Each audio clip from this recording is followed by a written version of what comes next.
Assalamu alaikum, dear students. Welcome to another lecture of public finance, and now we are going to take a very interesting turn in this. Actually, from now onwards, we would be discussing Pakistan specifically, which I had promised you since start, after discussing the various theories and various concepts, and discussing the government finance, and discussing the government expenditures and how to evaluate all those. Now I think it is the time that now we turn to Pakistan's economy, where we would be discussing how it has been and what's going on right now. So in terms of public finance, of course.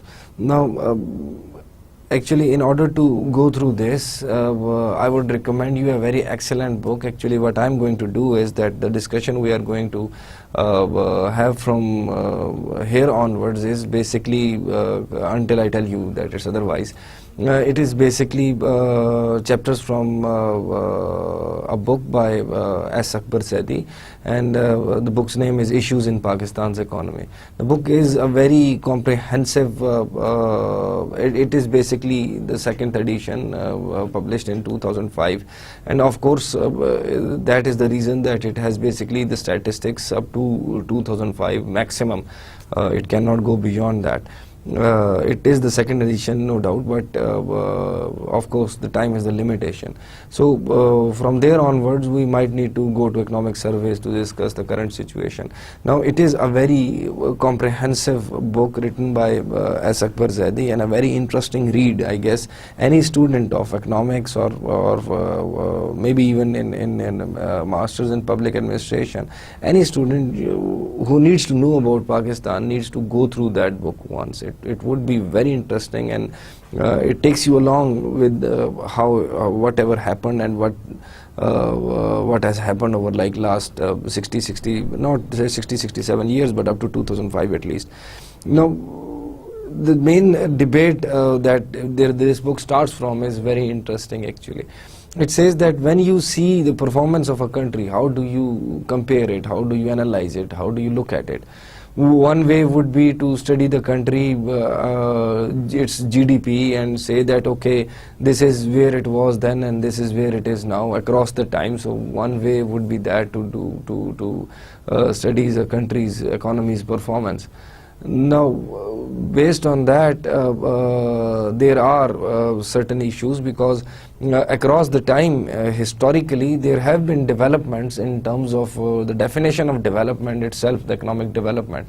So if the definition of economic development has changed, so you need to see every policy, for example policy by General Ayub or policy by General Zia, in terms of their context, that what was prevailing in those times, and we cannot do a comparative analysis with today's times that easily unless we keep those things constant. Now if you need to see a country's performance from 2000, maybe 1975 to 2005, you need to look at the context that was prevailing in 1975 and the actual context that is right now.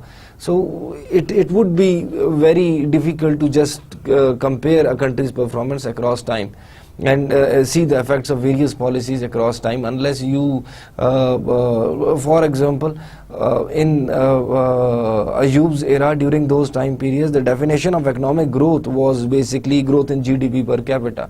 And then later on it evolved into economic development, where there were income measures, health measures, education measures. When for example HDI index was developed by Amartya Sen and all those.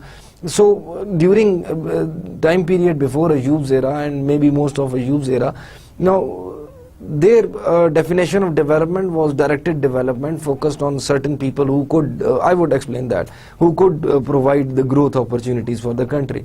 So was that right? Was that wrong? So who would debate that? Because there was no distribution in those times. There was not much distribution from that economic growth. But how do you quantify that to be a failure and today's distribution to be a success? Unless you see that in those times the definition of development was like this. And most of the developing countries were following that based on the histories that were laid down by all the developed countries today. So it depends on so many things that you cannot just compare today and tomorrow so easily and move on with the analysis. Then how do you compare a country? Another question might be, this question might also be answered through, like, you can take similar countries together and then you can compare those countries' level of development. Like maybe in 1947 few countries were at similar level, and then you say, or countries with similar cultural or social values, or countries with similar economic resources, or countries with at just plain similar level of development. Now you can see the gap, and then you can say that whether the country has developed or not, but then that would be again very difficult to analyze, because not all geopolitical or geographical and social issues remain constant across countries. So you have to see the context of every country within itself to see whether it has grown over the time or not. Now any country would grow like in like 10, 15 or 20 or 30 or even like 50 years, because Pakistan has survived for 67 years, alhamdulillah. Now if across this 67 years there has been no growth, so how would you compare just two countries across time when their historical contexts are different, even their geopolitical situation, the events that are taking place in that country is different, there is different involvement of foreign countries in that country. So it is very difficult to evaluate on those grounds also. Across the time, in like Pakistan has been 67 years, mashallah, but the point is that any country would have been different since 1947 when it came into being. So you just cannot see like these 67 years, okay, the growth is tremendous, but you need to see the context in which that growth has taken place. So based on that, the author has divided Pakistan historical time period into 5 regimes up till, keep in mind that this is up till maximum 2005 or 2002. The first one was laying the foundations. He defined laying the foundations as those time periods. Why I'm explaining this is that when I discussed various aspects of public finance historically for Pakistan, you need to understand that in what context these discussions have taken place. So that's why I'm explaining the author's point of view and his basic foundations on which the current and next lectures would move. Now, in the first one was, he described it as laying the foundations, which is from 1947 to 58, and that was the time period when there was a new birth of a country, and there were millions of refugees to be taken on, and international level Pakistan was being declared that it would be a failure very soon. So the main challenge was survival, basically, how to survive, how to bypass the challenge of being declared as a failed state, and how to take care of all the millions of refugees that are there was a huge influx of refugees, and how to take care of all of them. So that was the main aim of Pakistan and its government and its mechanism and its bureaucracy in 1947 to 1958. And then there was the era of the second one he categorized was that was a decade of development, 1958 to 1968. That was exactly Ayoub's era. During the decade of development, the main aim was to grow as a country, to provide sustainable development. Based on that, the main concept behind that was to protect the domestic industry and to follow import substitution policies, and to ensure directed development. The capital was targeted to those classes of individuals who could perform for the country, who could invest, who could provide output. Now that, no doubt, there is a huge debate on that also, because there are authors who would say that created the inequalities prevailing in the economy, that created industrial houses. But you see, in one perspective, that was the focus of those policies. Directed development was the focus, because only capital was directed towards those people who could do, and that is why it was done, because they could do it. So the main target was growth for the country. And then the third category he made is from 1971 to 1977, the Bhutto's era, and he basically declared it as the bad luck years. He said that it was not just the policies of Zulfikar Ali Bhutto, it was actually his bad luck that caused the country so much problems in those eras. Like, for example, there was an oil crisis in that time period. There was also massive floods and pest attacks, and there were so many catastrophes going on all at the same time that it was not Bhutto's fault that the country went into such a problems, so many problems. So that was from 1971 to 77, because during that time period, as it said, that country was half of what it was before. That was a time period when East and West Pakistan separated from each other. There are again very strict budgetary and revenue implications for that also, which we would discuss over here. But the basic glimpse is that most of the exports in terms of jute and cotton, jute specifically, went from East Pakistan, and the revenue that was received, and West Pakistan seemed like a major importer on the other hand. So balance of the payment was actually balanced out when one was exporter and the other half was importer. So that again caused disparity, and many economists would argue that that was one of the reasons why there was clashes between East and West Pakistan. That were like policy and economic reasons of all of that, but still we don't go into that debate. Then there is the fourth era, which is Ziaul Haq's regime, that is from 1977 to 88, and that is termed as the second military regime. And the author argued that he on some level followed most of the policies of the Ayoub's era again, as against the nationalizations of Bhutto's era. They were tilted towards the privatization and role of the private sector in the economy. But then still there was a tilt towards IMF and World Bank also, and their policies, that was too much involvement of private sector and leaving out the government control. But it was the government control which was established during Bhutto's era was phased out slowly, and there were debates and criticisms on international levels that phasing out process were very slow, and but then the government could not actually just leave the ground all of a sudden.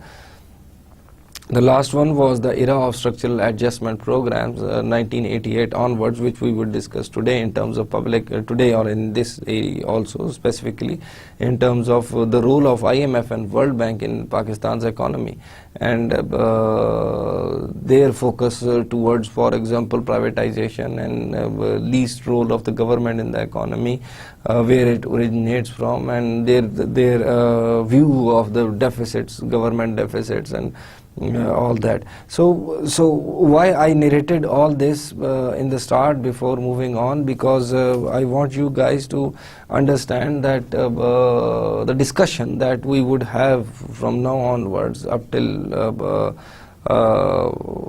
at least like 1, 2 or 3 lectures maybe, would be revolving around this context. And when you look at various tables and you see that what happened in what time period, then you should also remember that what was the context of development in that time period, and who was making the policies, and what the policies were directed towards. Now, again I repeat, 1947 to 48, laying the 1947 to 58, laying the foundations, in which the main focus was towards sustainability, towards at least making stronger foundations, to providing livelihood to, for example, millions of refugees, and to make sure that the country does not fail. And then there was a decade of development from 1958 to 68, that was directed development focused on on growth and industrialization and providing support to agriculture, like green revolution started by Ayub again, that was again in Ayub's era, which was focused on providing for example mechanization, which was focused on mechanization of agriculture sector, and then industrialization as well. Then there was focused on high yielding crop in that was involved in green revolution, tractorization, tube wells. So the focus was development on growth, and the growth was humongous in Pakistan in those times period. But then came 1971 to 77, when the two before in 1971, when two halves of one country separated into two separate countries, East and West Pakistan, and much of it was often blamed on the policies of directed development of the decade of development. But who would argue for or against that? Because on one hand it gave growth, and on the other hand it gave you two separate countries. So there it can be criticized, and maybe that was the reason, maybe that was not the reason. But so economists often argue that most of the gains from East Pakistan were spent on West Pakistan. The capital was focused on for industrialization was focused on West Pakistan, based on for example export restrictions of agriculture goods on which were mostly in East Pakistan. But then there would also be debates that was the reason that those directed development policies were the sole reason that Pakistan had very high growth rates in those periods, which were tremendous, and which provided the country the revenue to ensure future development eras. But that would be a difficult debate. Then 71 to 77, Bhutto's era discussed as bad luck years because of floods, because of various catastrophes, OPEC oil crisis, and pest attacks on crop, and then his own policies of nationalization are always then they are debated upon again, and the people who policymakers who would favor nationalization and policymakers who would not. Then second military regime, 1977 to 1988, that was Zia's era, the second military regime, in which there were focus on again development, growth, privatization, involvement of private sector, because in Bhutto's era private sector involvement was reduced a lot. And then there is the structural adjustment programs, which is 1988 onwards. I hope you would go through this book once. It would be a very good read for you, for general knowledge as well, about the history of Pakistan. So then now we move on to resource mobilization and the structure of taxation, because we have discussed various across this course. We have discussed like the role of the government, importance of government, various tiers of government. Then we have also discussed government finance, government expenditure, how to evaluate various projects, what is the effect of government taxation of the government, then what are deficits and what are surpluses, and we had a debate over deficits and surplus, which we would have in this lecture again, in this part again, because it is always there. That has been the most debated topic maybe in economic history. One of the most debated topics. So then we start with the structure of Pakistan's government. There are basically three tiers of government: federal government, provincial government, and local governments. General Musharraf basically introduced local government plan in 2002 based on Nazims and Naib Nazims, and ordinance, especially Provincial Government Ordinance 2001 were promulgated, under which local governments elections were held across Pakistan. Now basically, if you notice that all military governments established their own form of the local government, For example, Ayub Khan established basic democracies, Ziaul Haq established local bodies, and then Pervez Musharraf established district governments. So all of the military governments established some sort of local government in the local area, and maybe the reason was how the military works, because they have a chain of command and they have a division of, you can say, empowerment also. So if you only work on two tiers of government, the federal and the provincial government, it would be very difficult for the province to approach to the one whose needs are to be met. So there is someone approaching to that level in these times of these types of local governments. So elections were widely held in Pakistan in that time period. So basically the Federation of Pakistan, the Islamic Republic of Pakistan, is governed by the Constitution of 1973 and all amendments that have been made into this constitution. Now the main thing is that there are roles and tasks of each tier of government very well defined. They are on certain level might be overlapping with each other, and there might be issues when there would be a bypass of jurisdiction, crossing over the jurisdiction of one federal or provincial government. But it would be useful if we look at them once and see the table, for example, that is being displayed on the slide.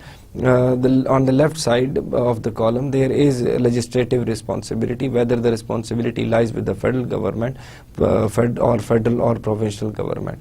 And then there are services that are supposed to be provided, and then on the right hand side it is actual allocation of functions, that actually who gets those functions. So under the heading of federal government, you see there is defense and external affairs and foreign aid.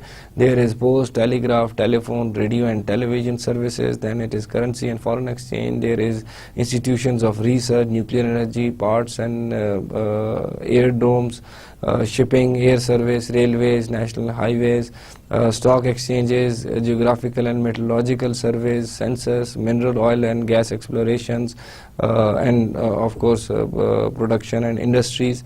All those come under the jurisdiction of federal government, and actual allocation is again with the federal government. Then there are also the areas which are responsibilities of federal and province both. There is population planning, there is electricity, there is curriculum development, syllabus planning, centers of excellence, tourism. Now these things are the responsibilities of federal as well as the local provincial governments. Then as you can see in this slide that is being displayed, this table, that is an extract from the book that I mentioned, Issues in Pakistan's Economy by S. Akbar Zaidi. Most of the tables that I would be displaying over here are from that book, so maybe I should acknowledge that, because it is a wonderfully written book, and I am using extracts from the tables, various tables from that book. So, and these slides are actually what I designed this part of the course out of that book. And you should go through it, and definitely everybody should, I think every Pakistani should. Now federal provincial governments, now you see on the legislative side, population planning, electricity, curriculum development, syllabus planning and tourism. On the legislative side, it is responsibility of federal as well as the province. But when you talk about actual allocation of these functions are allocated to federal. Now there is an overlap over here. There is these on technical grounds as per the constitution, these are the responsibilities of federal as well as the provincial government. But then when these functions are actually allocated, they are allocated to the federal only and not to the province at all. Then you see there are other roles, for example social welfare and employment exchanges. vocational technical training, provision of the training and institutes as well, historical sites and monuments. Now these are on the legislative side, they are the legislative responsibility of the federal as well as the provincial government, while on the actual allocation side, they again are federal and allocated to federal as well as provincial government. Then you move on. As per the constitution, the provincial government is responsible for law and order and justice. It is responsible for highways and urban transport. It is responsible for agriculture extensions and distribution of inputs. It is responsible for irrigation and land reclamation, and it is responsible for secondary and higher education. And these are the legislative responsibilities of the provincial government, and they are allocated to the provincial government. Now look at the other side. Then when we come to local governments and their responsibilities, areas like curative health and land development and primary education are responsibilities of the local government. But when we go to the actual allocation side, these are allocated to allocation of these functions go to provincial governments. Curative health would mean that treatment of any disease in hospitals and all that. So basically it comes under the local government legislative responsibilities, but and in terms of allocation of functions, they go to provincial governments only. Then there is preventive health, farm to market roads, water supply, drainage and sewerage. These are the legislative responsibilities of local governments, but they are assigned to local as well as provincial governments. Then there are link roads, intra-urban roads, street lighting, solid waste management, firefighting, parks, playgrounds, and these are the things which are legislative responsibility of the local government, but they are and they are allocated to local governments as well. Now if you see one interesting thing over here, that in terms of in the previous slide which we saw, certain things were which were the responsibilities of provincial government but were taken up by federal government. They have entered their jurisdiction, and same thing happens when the provincial government enters the jurisdiction of the local governments. So there is distribution of tasks, but then there is some overstepping that boundaries also. The source of this, as quoted by the author of this book, is the structure of government in Pakistan, which was by Naveed Hanif in News on Friday, Karachi, 25th August 1996. This is the source of all of this division of responsibilities. Then when we move on, in legal framework order 2002, actually, in terms of the 17th amendment, within the 17th and 19th, the existence of local governments is not a formal part of the constitution. Now we are discussing the establishment of local governments, which took place under Musharraf's era. Now it is not officially a part of formal part of the constitution. But then district governments in 2001 is also not formally part of the constitution, although they were part of the legal framework order, and now find temporary reprieve under the 17th amendment to the constitution. Now as per this article 140A of the 17th amendment, each province shall by law establish a local government system and devolve political, administrative and financial responsibility and authority to the elected representatives of the local government. Legal Framework Order 2002.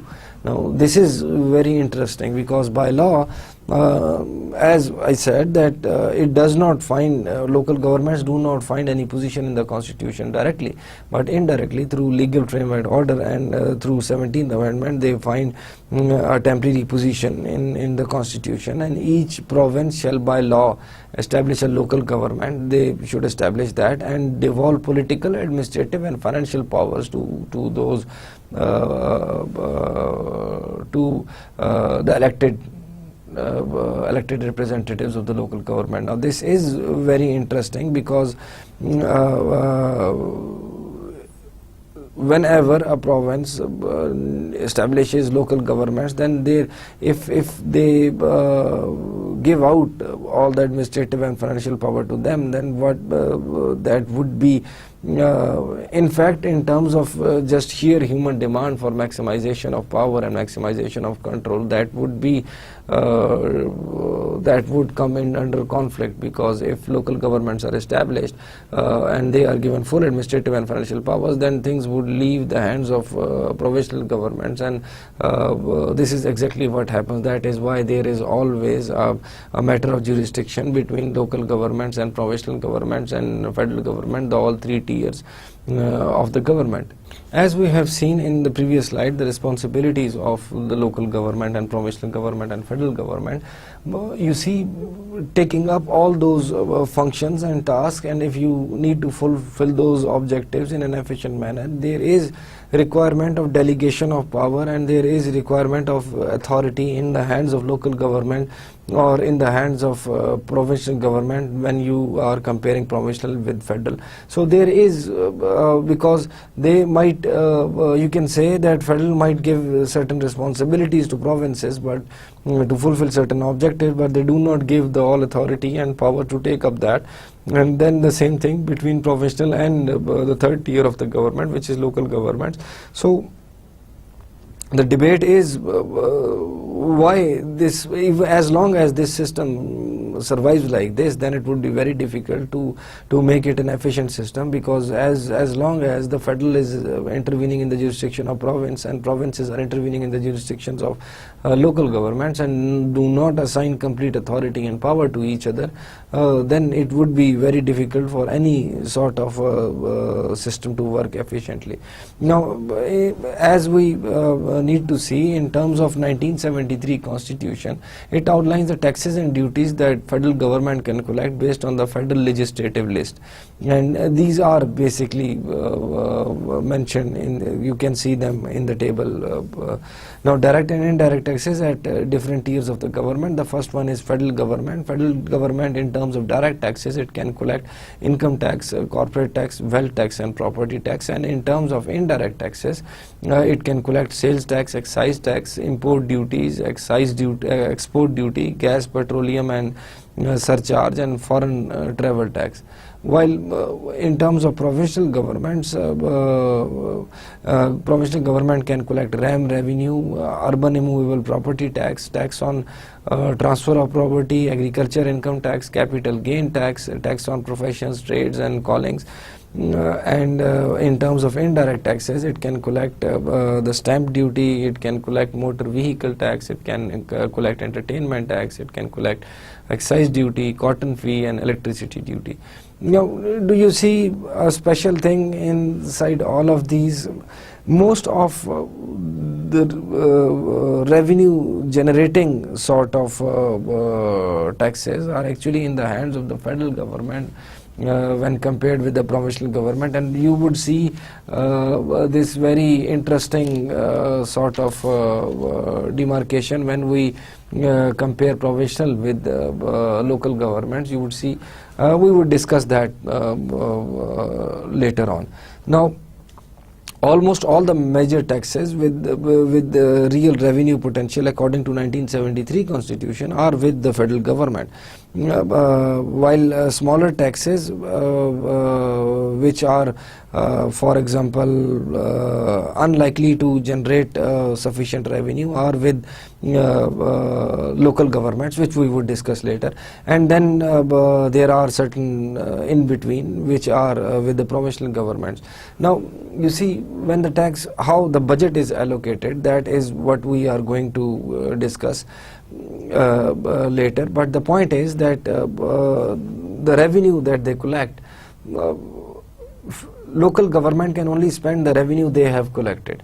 Provincial government can only spend the revenue that they have collected plus certain allocations from the federal, and federal can of course spend that they have collected. But the point is that if you can only spend the revenue that you collect, then it is very important that you collect revenue from the sources which are, you can say, giving quite handsome amount of revenue. But in case of local governments, they only get revenue from not very rich sources, and provincial government is also less than the federal government, and in the end the result is that the whole revenue is accumulated with the federal government, and then they transfer that revenue to provinces in terms of NFC awards, which we would discuss later. But things would get interesting as we move on. Now, separate fiscal powers has been specified for local councils, but provincial government has the overriding power to direct any local council within the province either to levy any tax, or to increase or reduce, or to spend or abolish the levy of any such tax. So there is a debate between provincial and local governments, because there are certain things that the local governments might consider to be taken up as a project which might not be felt necessary by the provincial government. So what happens is that certain modes of tax collection are taken up by the provinces, and they collect those taxes on behalf of the local governments. Now, we would be discussing that again. I'm saying that for most of the things, but still we would be discussing that. Now, the point is that why local governments might not be allowed to collect their revenue, because it is, one argument is that collection of tax is a sophisticated machinery of the government, is a sophisticated process which provincial governments which local bodies might not be able to do. And then the second thing is that there is a better advantage of economies of scale, because since provincial government would be taking up those activities at a larger level, then it would be cheaper for them rather than the local bodies doing it themselves. So that is the reason why certain tax collections are done by the provinces and then transferred to local bodies in terms of certain, you can say, in terms of certain, after deducting certain fees for their administrative reasons. Now then the main thing is, which I discussed in this slide, is that local governments cannot sometimes generate sufficient revenue to finance their activities, and they in certain cases they are more important to understand to their circumstances in which that they want. For example, if they want to build a bridge in their local area, they might levy a tax for that. But then the overriding power lies with the province, and if the province feels that such type of taxation would be detrimental to that local community, then province can override that. So there is a conflict of power between the local councils, the local bodies, and the government and the provincial government. So now, in terms of the relationship between provincial and the local governments, intergovernment fiscal and intergovernment fiscal relations, we would be discussing certain points which I've already expressed slightly before, and we would see where it goes. Before the implementation of district government system in 2001, local governments were extensions of provincial government, and the former acted on behalf of the local.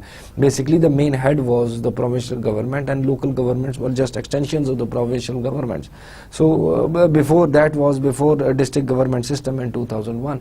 Now therefore there was a great deal of overlap between these tiers of the government, that who was when under 2001 establishment of Nazim M9 Nazim system, there was an overlap. Now provincial government basically receives revenue from the federal on the basis of the population. Then we will discuss that, because there is again a debate over that, whether a province should get revenue from the federal in terms of its population, or some province would say we should get that in terms of our total area, because development is as per the area, not as per people, and some provinces would say that we should get revenue on the basis of our resources that we provide or the contribution towards GDP, and there is a very big debate on that, and when we come to NFC awards we would have a look at that also, that how government allocates the resources.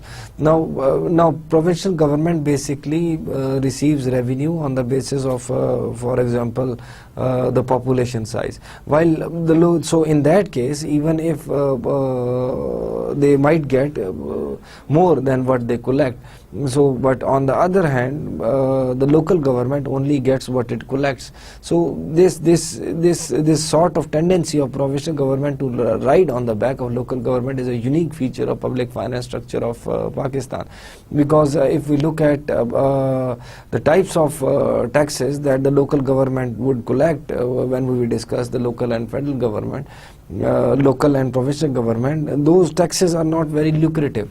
So in the end all the lucrative taxes are in the hands of provinces, and then when they collect those taxes they even get more than the revenue from the government, federal government, because their population size is greater, and on the other hand the local governments are being exploited because in fact because they have no proper constitutional protection over them. So what happens is that the revenue that they collect is what they can only spend, and those sources of revenues are not very rich, and that would again create a disparity between the areas, because if certain area has much business and there are many collections over there, that would result into more development in that area, and the areas where local governments are weak because the areas are of poor origin, then those local governments and those regions would remain poor because there would be no additional grants from the provinces. Secondly, if the province goes into deficit, they have access to loans from the federal, but local bodies do not have that sort of any access. Now federal government is required to transfer revenues from taxes as may be specified from time to time to the provincial governments. Of course they have to transfer revenues from the to provinces, as I was discussing. This is the relationship between federal and provincial government. Then taxes to be included in the divisible pool, and the share to which there is a whole divisible pool, which is said that this complete amount of revenue is to be divided among the provinces of the country. So that is why it is termed as the divisible pool. Now based on that, based on this divisible pool, the taxes that are to be included in the divisible pool and the share to be given to each province is determined by various awards and commissions, which I was mentioning as National Finance Commission. National Finance Commission is a body constituted by President of Pakistan, which is meant to divide the revenue sharing formula device, in fact, sorry, I guess there is a misspell in the slides, which is meant to devise the revenue sharing formula for the divisible pool from federal to provincial government. NFC is supposed to announce an award every 5 years. Now based on that formula, there is a huge debate on that formula of NFC award, that whether, as I said, that whether the revenue should be transferred based on the size of the population, or maybe the revenue should be transferred based on the geographical the size of the province or not the population, because for example a bigger province with less population would get less in terms of revenue, but how would it develop that area for providing the framework for investments or for increase in its population size.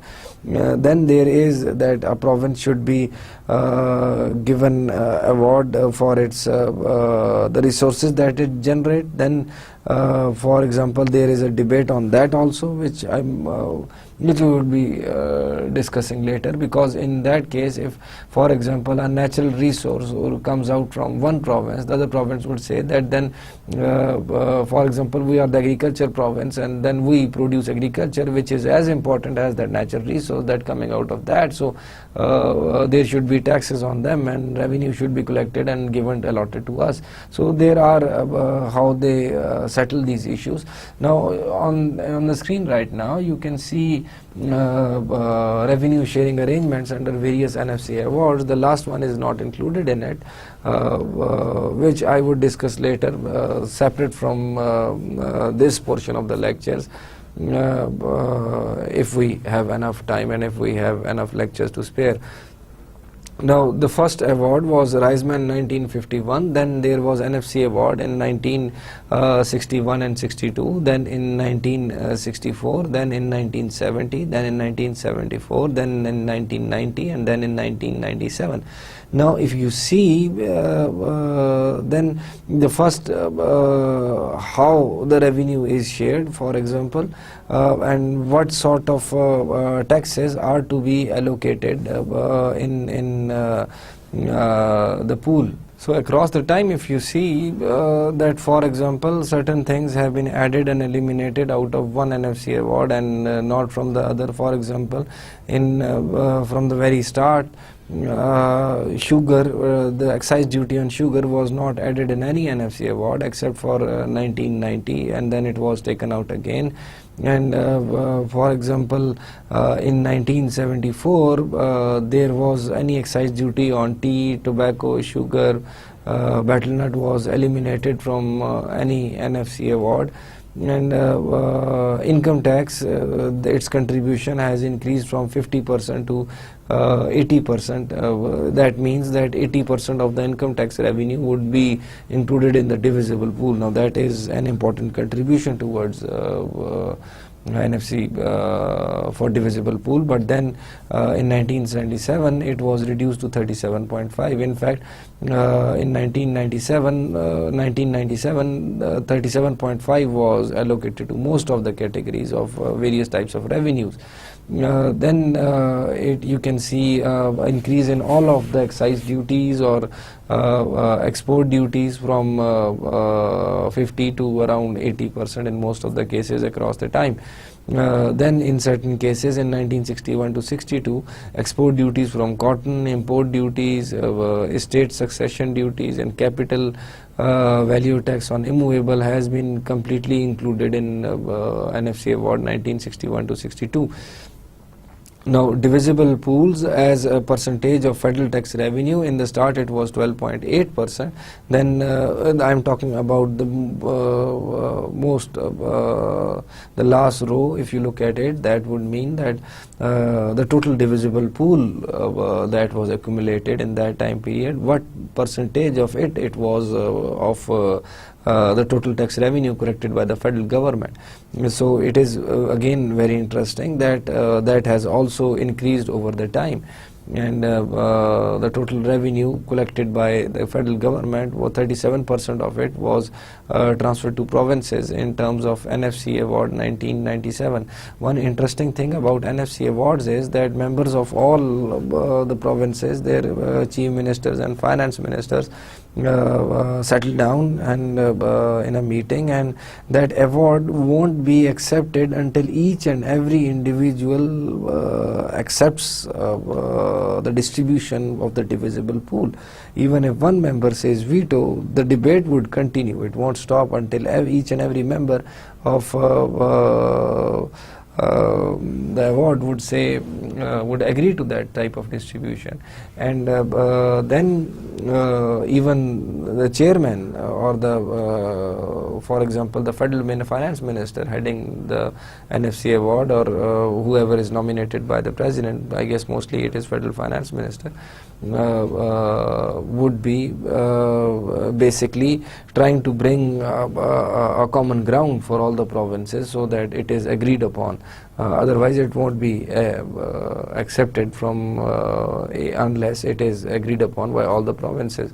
Now you see over here is the distribution of the award from 1951 to 1997. On the previous slide we were discussing that it is what types of taxes are included in the complete divisible pool, but in this slide we are discussing, in this slide it is what you can see, the table you see over here is that how the pool was divided among the various provinces. And keep in mind that this divisibility was with with the approval of all the provinces, of course.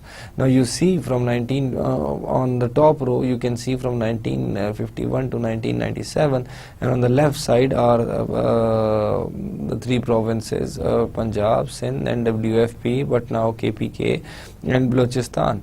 Now if you see the distribution, most part of the NFC award goes to Punjab, being the most populated province, of course. That is the reason for larger allocation, but no doubt its allocation has reduced over time. Then there is Sindh, where is Sindh is its contribution has reduced over time. Then there is KPK, and its contribution has almost remained the same, and then Balochistan, its contribution that it received has increased over time of the total contribution made. Now, important difference between then moving on towards, now this was the mode of how provinces would get the revenue, because then they would collect their own revenue, and then the revenue collected by the federal government would also be distributed among them for their functioning. And another important thing over here is that in case of any deficits, the provincial governments can go to the government, the federal government, and have interest-bearing loans from the federal government. Provinces can do that. But on the other hand, the local governments, they do not have any substantial source of revenue. They do not have any bonuses or kickbacks or bonuses or transfers, revenue transfers from the provincial government like provincial governments have from the federal government. So there is a stark difference between how the two governments might behave. So under the financial and fiscal powers available to units of district government, there is a formula-based transfer system to the districts through the provincial financial award and local governments of all shapes and sizes. But then now main thing is that local tax and non-tax sources under district governments. If you see, this is the list that I was talking about previously, that if you look at this list, you can see that most of the sources of revenue are not that lucrative sources of revenue, and since based on this, Zilla Council and Tehsil and Town Councils can only collect the revenue, and this is what they can spend, and they cannot get any loans from the provincial government. Then of course they are under the burden. If you look at this list and go through it, like for example Zilla Council, it can collect education tax, it can collect health tax, it can collect tax on vehicles other than motor vehicles, any other tax authorized by the government, local rate on lands accessible to land revenue, fees in respect of schools, colleges and health facilities established or maintained by the district government, fees for licenses granted by district government, fees for specific services rendered by district government, collection charges or recovery of tax on behalf of the government, toll on new roads, bridges with the limits of a district other than national and provincial highways and roads. And then going further down, tehsils and town councils, local tax on services, tax on the transfer of immovable property, property tax on annual rental value of buildings and lands, fee on advertisement and billboards, fee for fairs, agriculture shows, cattle fairs, industrial exhibitions, etc., fee for approval of building plans and erection and re-erection of buildings, fee for licenses or permits and penalties or fines for violation of the licensing rules. Now do you see that these are not very lucrative sources of revenue in terms of the sources of revenue that are held by the federal as well as the provincial government. So most of the district governments or local bodies won't be under any sustainable mechanism of survival, and that is because of the lack of this decentralization. And then in terms of tehsil councils, I missed few points. Charges for execution and maintenance of works of public utility like lighting of public places, drainage, etc. Fees on cinemas, dramatical, theatrical shows, collection charges for recovery of any tax on behalf of government, state government, etc. Then there are union councils, fee for licensing of professions and vocations, fee on sale of animals in cattle markets, market fees, fees for certification of births, marriages and deaths, and charges for specific services rendered by union council, rate of remuneration of village and neighborhood guards, rate for the execution or maintenance of any work of public utility like lighting of public places, drainage, conservancy and water supply. Now, because we are running out of time, what I want is that you have seen the sources of their revenue, and I hope you grasp the idea that all these sources of revenues are not very substantial as against the sales tax or direct tax or taxes on, for example, oil, or taxes on sui gas and all those resources.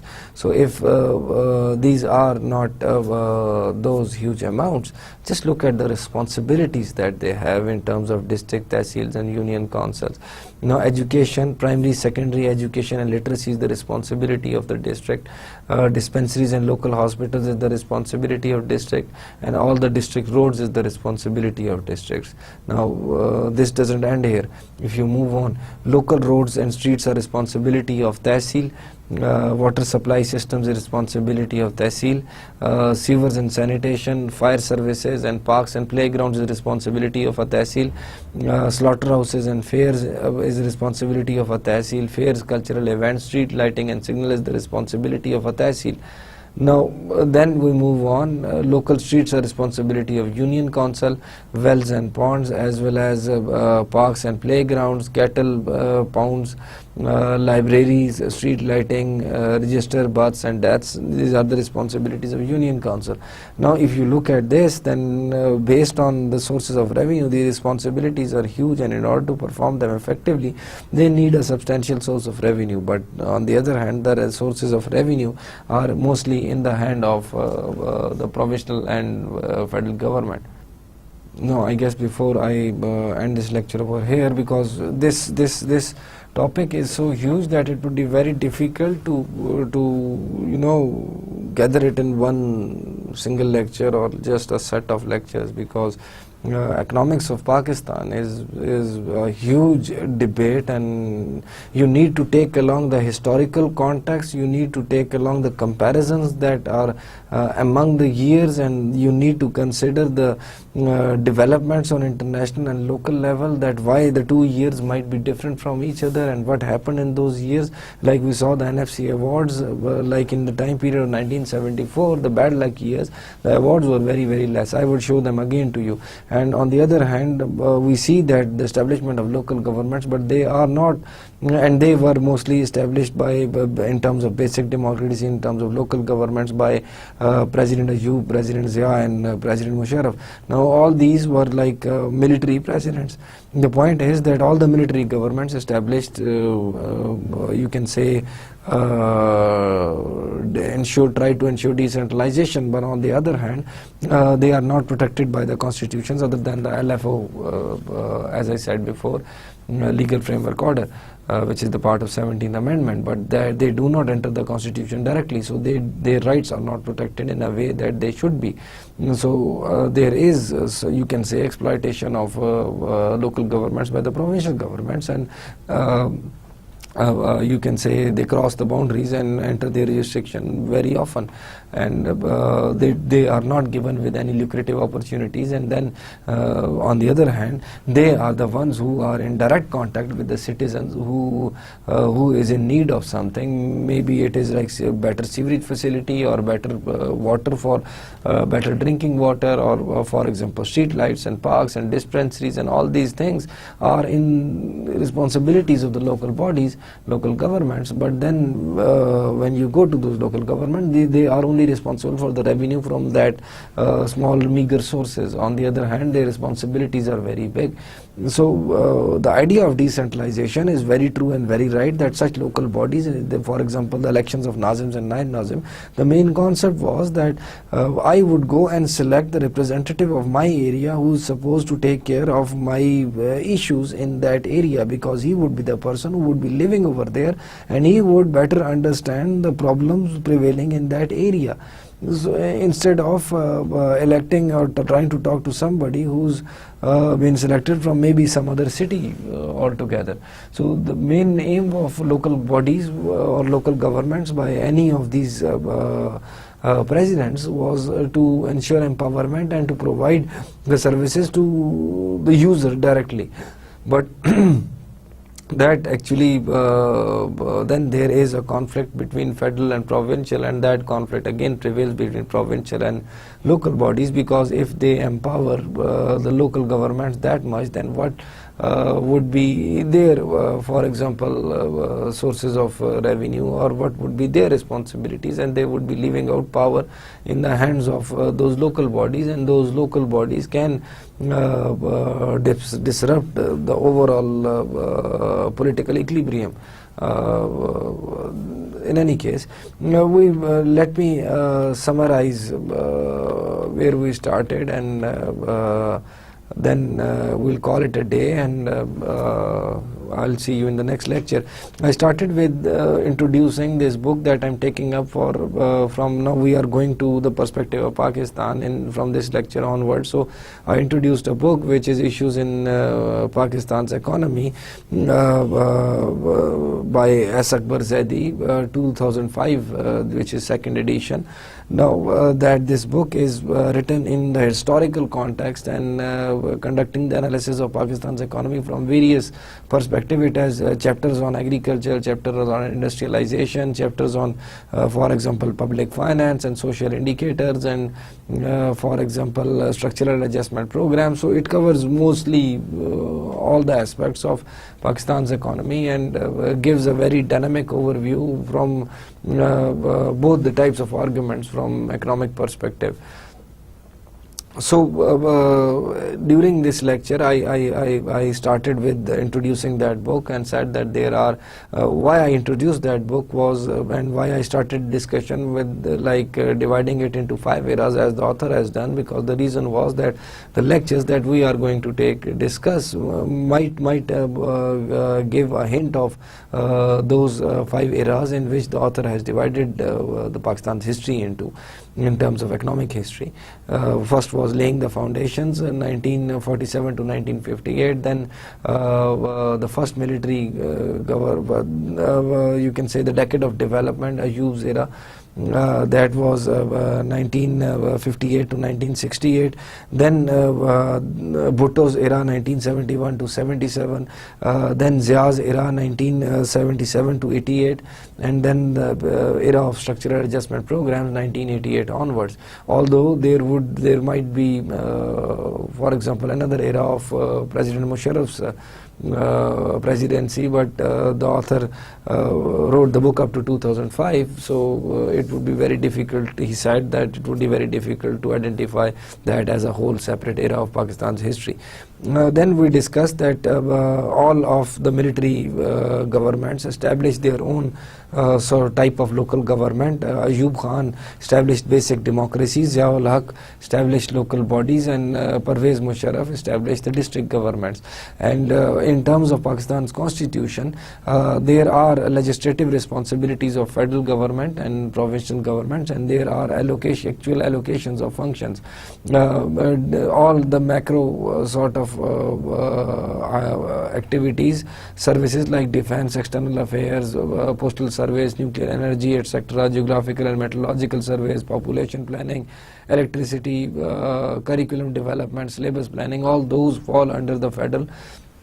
Under legislation, some of these activities, as you can see on the slide, are the responsibility of federal as well as provincial, but on the ground they are actually allocated to federal only. Then there is social welfare, employment exchanges, vocational technical training, historical sites and monuments are the responsibilities of federal and province. Then law and order and justice, highways and urban transport and such items which are located to specific area are responsibilities of provincial governments. And then there is curative health, land development and primary education as well.